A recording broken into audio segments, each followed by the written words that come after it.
guys! Welcome to the Northview Network.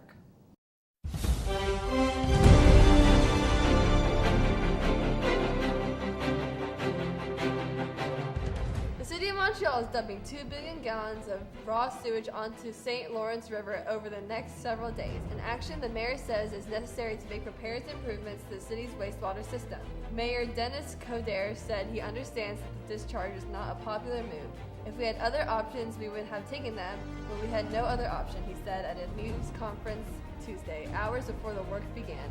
City officials are warning residents not to swim in or otherwise come in direct contact with the river as the operation is underway and to avoid flushing diapers, wipes, sanitary napkins, and other foreign objects down the toilets. Items are not supposed to be flushing anyway. The city says it's taking several precautions to make sure the river, its banks, and its wildlife suffer no lasting harm. The city is building 5 new wastewater retention basins and will replace any rusted pipes and other aging infrastructure during the project. According to Richard Fontaine, the city's director of wastewater treatment, it will also install an ozonation system by 2018 that will better clean the water and kill viruses and bacteria, Coderre said. The St. Lawrence River runs nearly 750 miles from the Great Lakes through Montreal and Quebec City before emptying into the Atlantic Ocean. The bodies of 8 babies have been found wrapped in towels and inside plastic bags in an apartment in Germany's Bavaria state. Police said Friday a gruesome discovery that spurred authorities to hunt for the woman who last lived there as they tried to explain why and how this happened. A woman in the town of Wallenfels called authorities Thursday afternoon after finding one body, said Jürgen Stadler, a police spokesman based about 30 miles west in Coburg. Authorities went to the apartment and found 6 additional corpses, Bavarian police said Friday. The same agency reported later in the day on its website that another newborn's body had been found, and, like the 7 others, it was wrapped in a towel and placed in a plastic bag. The results of 4 forensic examinations, which could reveal significant information about what happened, aren't expected to be back until next week. And no one has been arrested in connection with their deaths. But authorities are looking intently for the apartment's most recent occupant, a 45-year-old woman. It is expected that this woman is the mother of the babies. Snow leopards are in trouble. Recent analysis by World Wildlife Fund through funding from the U.S. Agency for International Development suggests that significant portions of snow leopards' habitat in the Himalayas could be rendered unsuitable as a result of climate change. As temperatures warm, crop production and grazing could intensify in areas that snow leopards inhabit, limiting the cat's hunting range and causing conflict with human livelihoods.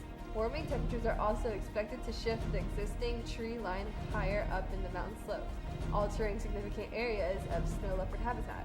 All told, a warming planet paints a gloomy forecast for snow leopards, a species already feeling the pinch of a rapidly changing world. As territories begin to overlap, snow leopards prey more and more on livestock, often a family's main source of income. The Snow Leopard Trust's ongoing studies in large part of the Himalayan and Central Asian mountains show intensifying killing of livestock by snow leopards as human pressures increase retaliatory killings of snow leopards to protect one's livelihood.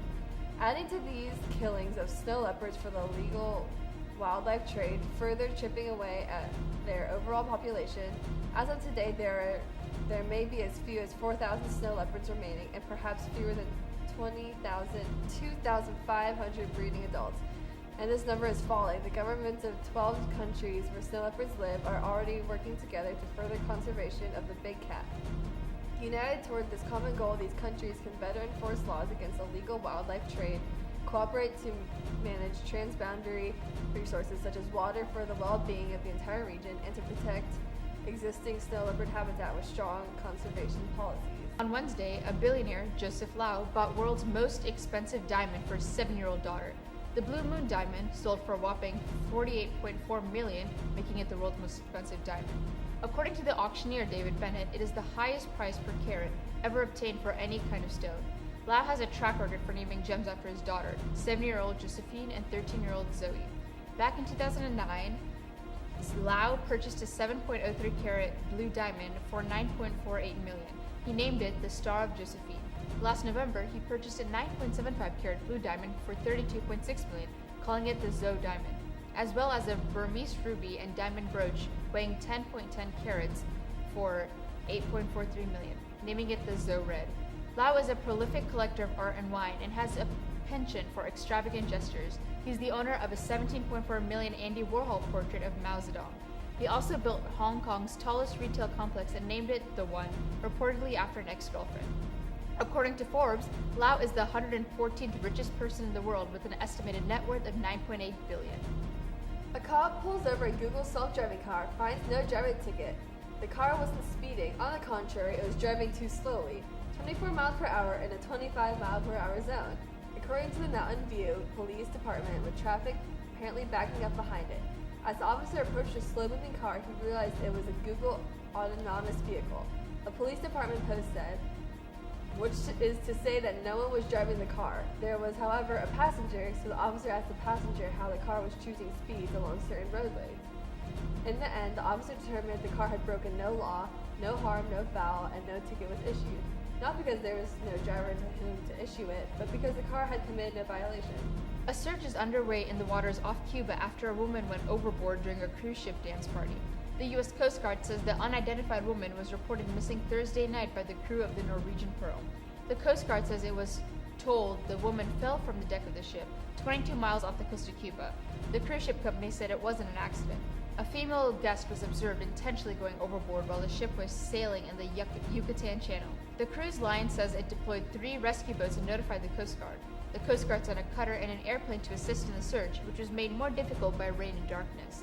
The incident happened on the first day of the so-called Mad Decent Boat Party, an electronic dance music event, as the ship sailed from Miami to Cozumel, Mexico. Well, that's all for this week. And make sure to leave a comment about what kind of news you want to hear more of, whether that be pop culture or environmental. We want to know, so don't be afraid to share your thoughts. Subscribe below for more. And follow us on Instagram at NHSBVP for some behind-the-scenes pictures and more updates about what's more to come on this channel. See you guys next week. Bye!